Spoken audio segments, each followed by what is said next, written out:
Monsieur Koïda, vous êtes ancien ministre malien et vous avez beaucoup travaillé avec la Chine. Et comment voyez-vous la coopération entre la Chine et le Mali? Merci. Je voudrais tout d'abord dire que le Mali, depuis son accession à la souveraineté nationale, le 22 septembre 1960, a toujours été accompagné par la République populaire de Chine. La Chine a été un partenaire privilégié du Mali. La Chine a toujours été avec le Mali dans tous ses programmes de développement économique et social. Aujourd'hui, en parlant d'économie numérique, comme vous le savez, la Chine aujourd'hui est la première puissance économique dans le monde. Et sur le plan numérique, la Chine également est en avance et elle a beaucoup contribué également au développement de l'économie numérique dans notre pays.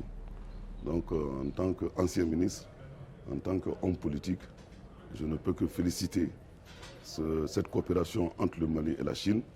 J'ai eu la chance moi-même de participer il y a 10 ans à un programme chinois, Jeunesse africaine et la Chine, où nous avons visité plus de 10 pays, 10 États chinois, 10 villes chinoises, Guangzhou, Shanghai, Pékin, bref. J'ai été émerveillé, j'ai été impressionné par le dynamisme de la Chine, par le travail qui a été réalisé par les dirigeants chinois avec le soutien de leur population. Et donc aujourd'hui, le partenariat avec la Chine ne peut qu'être profitable pour le Mali. Donc nous nous félicitons pour cela. Et nous savons qu'avec la Chine, c'est un partenariat gagnant-gagnant. C'est un partenariat qui amènera le développement. Quand vous regardez même dans nos coopérations, la Chine a beaucoup participé également à la construction de beaucoup d'infrastructures, beaucoup de routes. Le CICB qui est une donation de la Chine, le 3e pont. Sur le plan agricole, la Chine a également aménagé des milliers d'hectares pour le Mali. Quand vous regardez également la sucrerie de Dougabougou et de Seribara, la Comatex, bref, la Chine est un partenaire qui mérite d'être respecté, est un partenaire fiable, est un partenaire qui aide le Mali à se développer.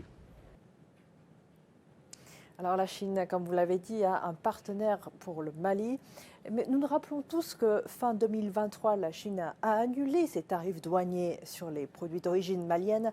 Est-ce que cette décision est importante dans le renforcement des échanges commerciaux entre les deux pays? Effectivement, comme vous le savez, beaucoup de nos produits et marchandises sont également importés de la Chine. En accordant cette facilité au Mali et à certains pays africains, c'est pour permettre surtout au Mali d'avoir accès au marché chinois, et de pénétrer ce marché chinois qui est quand même un marché de 1 milliard, plus d'1 milliard de personnes. Donc ça amoindrira un peu les coûts et ça va permettre également que, de même que nous importons, que nous puissions également exporter vers la Chine, toute chose qui va contribuer au développement de notre économie et qui va également amplifier notre commerce. Comme vous le savez, au Mali, le commerce occupe une place prépondérante. Nous avons des opérateurs économiques très dévoués qui méritent l'accompagnement, qui méritent également le soutien. Donc si le gouvernement malien avec le gouvernement chinois parviennent à accorder cela au secteur privé, ça ne peut que pousser notre économie. Merci M. Koïda. Et j'aimerais bien savoir quels sont précisément les projets partenariats ou des projets des coopérations, des domaines de coopération qui méritent d'être encouragés aujourd'hui dans le cadre de la coopération entre la Chine et le Mali? Vous savez, l'économie numérique est devenue aujourd'hui la source de développement à travers le monde, ce qui fait également du monde un village planétaire. Et également dans le domaine scolaire, vous savez, la Chine a aussi offert beaucoup de bourses, beaucoup de cadres maliens qui ont fait des stages de perfectionnement.